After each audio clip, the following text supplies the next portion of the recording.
आध्यात्मिक प्रश्न उत्तर में प्रश्न है, कुछ लोग ईश्वर को मायामय मानते हैं। वे ऐसा मानते हैं कि माया से रहित एक निर्गुण निराकार ब्रह्म ही है।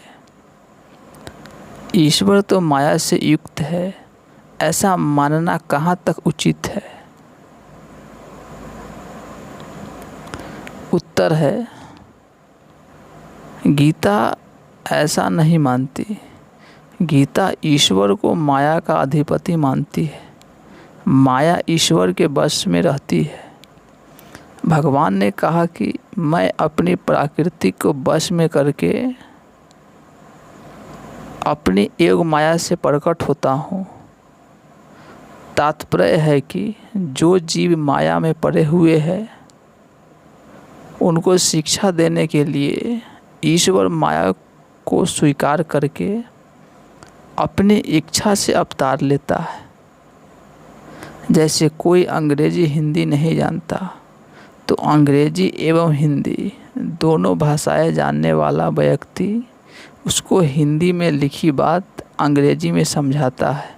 अतः वह समझाने वाला व्यक्ति अंग्रेजी के अधीन आश्रित नहीं हुआ, क्योंकि वह दूसरों को समझाने के लिए अंग्रेजी को काम में लेता है। अपने लिए उसको अंग्रेजी की कोई ज़रूरत नहीं है। ऐसे ही माया में पड़े हुए जीव को शिक्षा देने के लिए ईश्वर प्रकृति को वश में करके अवतार लेता है, जीवों को सामने आता है।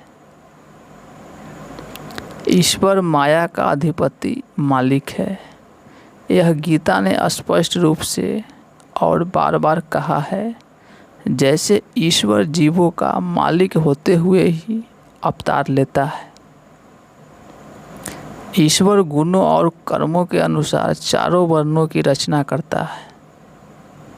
जो मनुष्य सकाम भाव से देवताओं की उपासना करते हैं उनको फल देने की व्यवस्था ईश्वर ही करता है।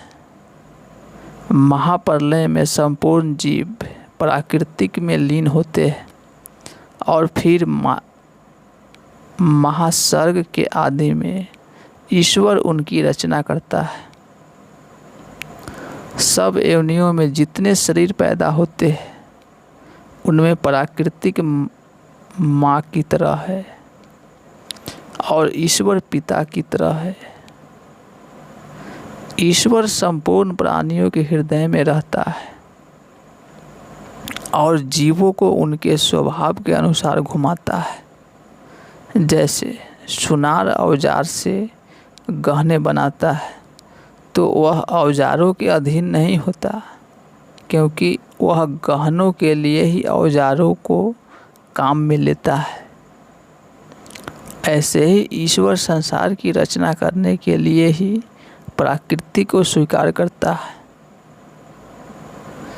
जो खुद ही बंधन में पड़ा हुआ हो वह दूसरों को बंधन से मुक्त कैसे कर सकता है? नहीं कर सकता।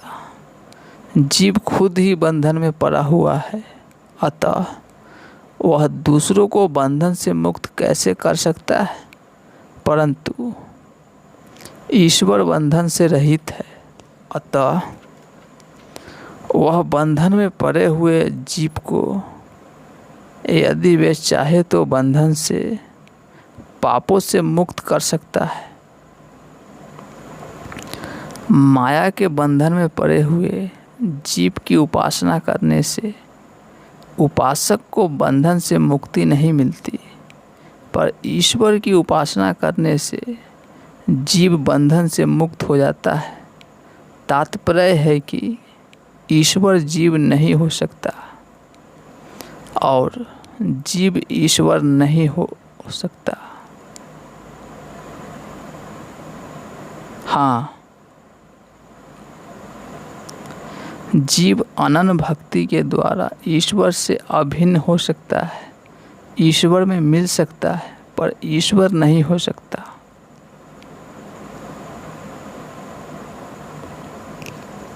आपके मन में भी आध्यात्मिक प्रश्न हो तो आप पूछ सकते हैं।